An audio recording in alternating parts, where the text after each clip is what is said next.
Om Vagishadya Svanasah Sarvarthanamupakkrame Yam Natva Kritakatya Asyuhutam Namami Gajananam Sada Shivasamarambham Shankaracharya Madhyamam Asmadacharya Paryantam Vande Guru Paramparam Yoginam Vishwanathakyam Asmattata Swarupinam Atmalabhat Param Labham Bhaktaram Nakadachana Gita-artha-gantakartaram Shri-Gurum Pranamamyaham Yontah Pravishyamevaacham Dhritim Buddhim Prachodayat Om Namah Sabhabhyas Sabhapatibhyascha Vo Namah.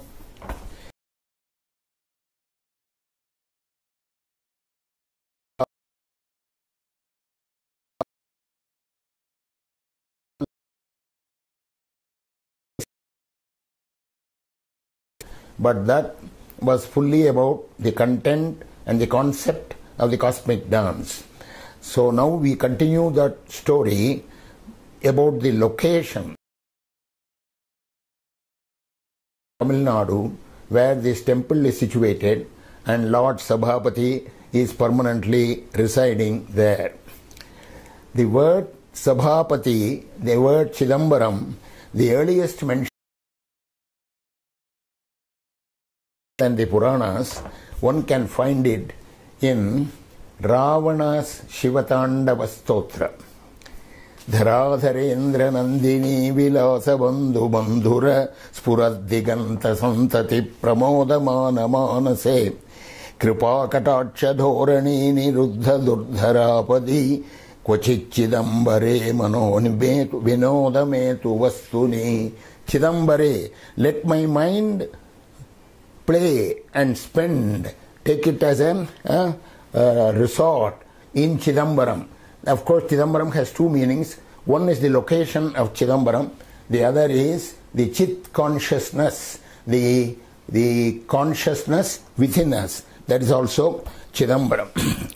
This Chidambaram, where the Lord Nataraja is situated, and the dance divine which happened in mythological times is now focused for us permanently in a still frozen form. This is one of the pancha bhuta sthalas. Pancha bhuta, the five elements are Prithvi, Up, Tejaha, Vayu and Akasha. Prithvi is the earth linga is in Kanchipuram. Up is water. That water linga is in Thiruvanekkovil near Tiruchirappalli, Tamil Nadu. Teja, fire, this linga is in Thiruvannamalai. Vayu is air, that is in Kalahasti on the borders of Tamil Nadu and Andhra Pradesh. And then there is Akasha linga, that is Chidambaram, but that is what we are talking about. This is exhibited as a rahasyam, Chidambara rahasyam, in the temple, where the emptiness itself is shown as the Akasha linga. At puja time, during the various daily rituals in the temple, sometimes that veil which closes it, which hides it, is removed, and the golden bilva leaves which are hung there, they show up the Akasha linga, where there is nothing for us to see. That invisible Akasha linga is what we see there. So veil is removed on certain special occasions. Now, there are five principal sabhas, assembly, the lord of the assembly. Sabhapati means the lord of the assemblies. So there are five principal sabhas in the temple. Chit Sabha is the innermost. That is where the Nataraja icon has been installed. We don't know from when, but they are there, it is there, and it has been worshipped for ages at that place. It has been consecrated by Patanjali and Vyagrapada, and it has been worshipped. So he is the Lord of all assemblies. He is Sabhapati. Chit means the very consciousness. Therefore, he is the consciousness itself, which is in each one of us. The Chit Sabha which is called the location of the Nataraja icon. That Chitsabha is located in the central place like a heart in the human body. When you imagine a big human body lying with head south, then in the temple, this position of the Nataraja is exactly where the heart is of that human body. The icon, the Nataraja icon itself is not in the middle, but slightly shifted to one side. It is a 51 acres temple, longer in the north-south direction, but and unlike all the majority of temples which are longer in the east-west direction. The entrance to the Chitsabha is by 5 silver-plated steps, the Panchakshara steps from Kanaka Sabha. Kanaka Sabha is the golden Sabha. It is the outer hall from where you can enter the Chitsabha. Both the Kanaka Sabha and the Chitsabha have gilded roofs. For the Chitsabha, the 10th century Parantaka I, Chola king, probably must have done the gilding of the roofs. For the Kanaka Sabha, probably it was done later in the 10th century. So, besides these two sabhas are the Holy of Holies in Chidambaram. The third sabha, there are on the whole 5 sabhas I told you. The third sabha is called Nritta Sabha, dance sabha. It is further south in the second prakara. Prakara means corridor going round the temple for us to circumambulate the idol. So this Nritta Sabha is a massive stone structure as a chariot drawn by horses.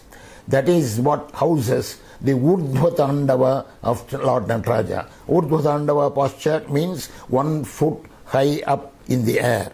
And besides that, this Nritta Sabha contains a large number of elegant and peaceful dancing poses, figurines. So that is the Nritta Sabha. The third prakara houses also a 100-pillared hall called Deva Sabha, the other Sabha, and a 1,000-pillared hall called the Raja Sabha. This is where in the 12th century, Shekhar, the great Tamil poet, composed and initiated and expounded his Periya Puranam, which contains 4,000 and odd verses. It is also called Tirthondar Puranam. It is about the 63 Saiva saints who lived before the 8th century. The authentic stories of these Saiva saints are found there. So these are the 3 sabhas within the temple, and the Deva Sabha and the Raja Sabha make it 5. Besides it, there is another concept of pancha sabhas, 5 sabhas, namely the Kanaka Sabha itself is the golden Sabha in the temple, but outside of Chidambaram, in Madurai, there is what is called Rajata Sabha, where the same Nataraja is depicted in the same pose with the feet, the upraised foot changed. That is, here it is left foot that is upraised, there it is right foot that is upraised. So, Kalmari Adiye Idam in Tamil, Rajata Sabha in Madurai, Tamra Sabha in Tirunelveli down south in Tamil Nadu, Ratna Sabha in Thiruvalangadu near Kumbakonam, Chitra Sabha again down south in Kutralam, almost at the tip of the peninsula. Now, this Chidambaram temple, which proclaims the cosmic dance, it is also a record of history that has grown around the concept of this cosmic dance. Physical monuments have risen, but what stands before us is a blend of mythology, concept, and history. It is a symbiotic mixture of religion, science, and art, as I already told you in the Divine Dance by quoting a passage from Ananda Kumar Swami's Dance Divine. Now, the buildings that arose, the first one must have been the Moola Sthanam, the very temple where Patanjali and Vyagrapada worshipped. But who made the icon of Nataraja? Nobody knows. Tradition believes that it is Vishwakarma, the divine architect, who made it. But historical and literary evidence supports the theory that well before the 6th century, this icon must have been there. In the 9th century, 850 to 1300 AD, the imperial Cholas contributed a lot to the temple, to the phenomenal growth of the temple. They gilded the roofs. There are 3 prakaras were built, 3 corridors of circumambulation were built, and the 7-storied Gopuram was built at that time. Also, the 100 and 1000 pillared halls. The Nataraja shrine became by then the main shrine. Before that, it was the Moolasthanam, which had been consecrated by Patanjali and Vyagrapada. But by the time of the Cholas, Nataraja shrine has become the main shrine. In the Pandya kings contributed to the growth of the temple. In 1301 to 1311, there was Malikafur's invasion from the north, so the daily rituals were interrupted.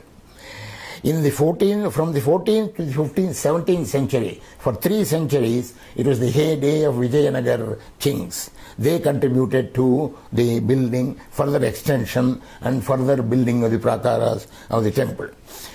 The Chitsabha gilding of the golden gilding that we see today probably is not the gift of Pallavas, Cholas or Pandyas, but it is that of Virupaksha of Vijayanagar, because it has been rebuilt many times. Virupaksha of Vijayanagar, 1383 AD. And later augmented by Sambhaji, the Maratha king, by the end of the 17th century. 1649 to 1680 in the 17th century, it is again a dark patch in the history of the temple, because the icon had to be shifted to a secret place 100 miles away. In 1753 again, in the 18th century, late 18th century, there was an interruption in the services for almost 27 years, because of the military occupation by the French and Maratha armies during the Carnatic and Mysore wars. The icon was then moved to Sabhapati Mandapam in Thiruvarur, far away. The 19th, 20th century, there were lots of renovations, and Mahakumbhabhishekams were performed either fully or partly. Once in 1803, 1858, 1891, 1922, 1951, 1955, 1972, 1979 and 1987.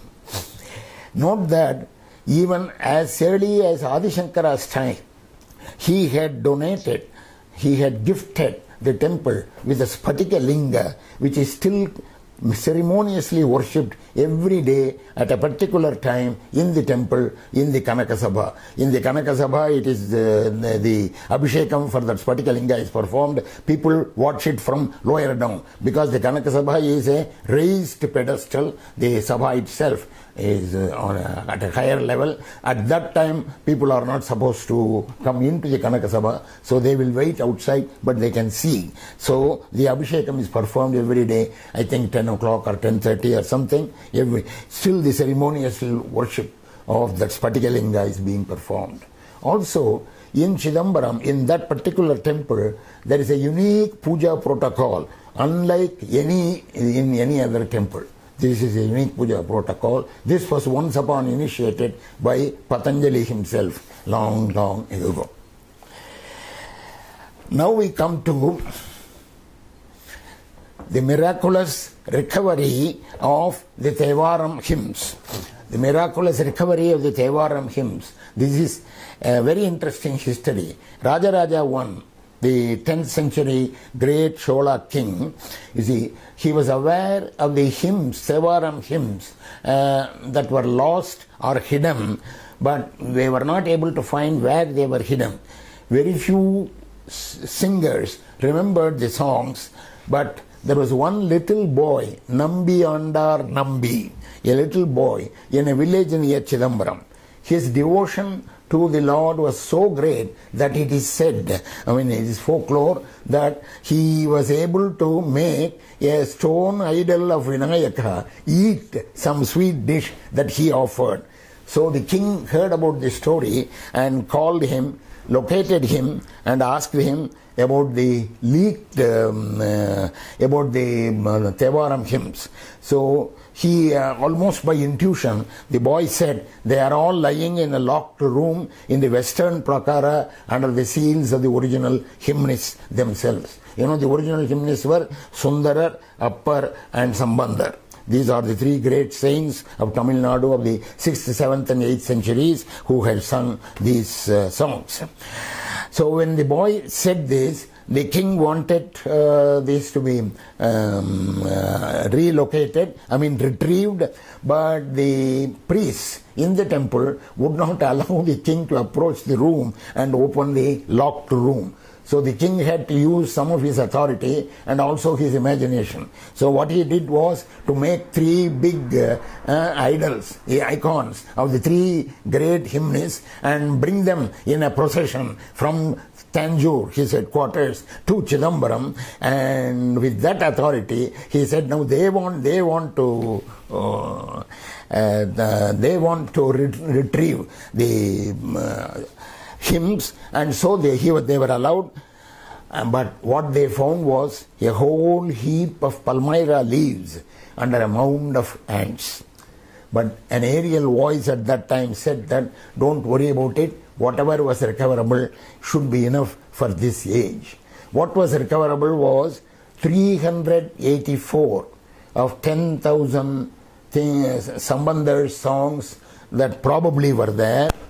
Similarly, 312 hymns of Appar, of whom there were thought to be 49,000 hymns, and similarly 100 songs among 37,000 which perhaps were there of Sundarar. These were retrieved, and these are what are known as Tevaram songs now. But Rajaraja First's contribution to this is so great. His benefactions, he made a lot of benefactions for people to sing it in a particular way and sing it in every temple. From that time onwards till now, the Tevaram songs are being sung in almost every Shaiva temple all over the world. One of the great saints of the 63 saints is Nandanar. His story is so much interwoven with the Chidambaram story that we cannot afford to omit it. Nandanar, he was a Harijan. He was an untouchable in the modern sense of the word. In those rigid caste-ridden norms of that time, he was not allowed to go to the Chidambaram temple. But the Lord performed a miracle in a village called Tiruppungur, where the Nandi, the stone bull, which is supposed to be right opposite the Lord, was hiding his view from outside. So the landlord made the bull move away from the center. Even now we can see it is away from the center. So that miracle was done for Nandanar. God's grace was so great, his landlord imposed on him too many impossible tasks, so that only if he finishes those tasks, he can go to Chidambaram and have darshan. But by God's grace, he was able to fulfill all those impossible tasks. And finally, he arrived in Chidambaram. But the Dikshidars, the priests of the temple, would not allow him in. And the Lord again has to appear in a dream, both to Nandanar and to them, that he should be allowed in. So the next day, he had a bath in the sacred tank and entered the Kanaka Sabha and the Chit Sabha and disappeared. He is today counted as one of the 63 saints and worshipped all over the places where Tamil is known. One more story about Nandanar has to be told. There was one great Carnatic music composer, Gopala Krishna Bharati, in the 19th century. He has immortalized Nandanar's story by an opera type of song called the Nandanar Charitam. You see, these songs, there are so many very good songs there. The songs are very popular. They have a profound appeal, even on those who are not in favor with untouchability. So these songs are sung whenever Tamil is spoken and Tamil is known. One of those songs is a very interesting song. No, we cannot forget. Sabhapati Veru Samanam Ahuma. That's a beautiful song. It says, Sabhapati Veru Deivam Samanam Ahuma. Can any other Lord be equal to Lord Sabhapati? Kripanidhi Ivarai Pole Kidaikuma in the Dharanile. Will there be a more merciful one than him in this world? Urudaram Shiva Chidambaram Yendru Uraital Podume. Only once you need to utter Shiva Chidambaram. Veru Punyam Panna Venduma Paragadikku. Is there any other good deed that needs to be done to attain salvation? Ariya Pulayar Mover Padam Adaindar Endre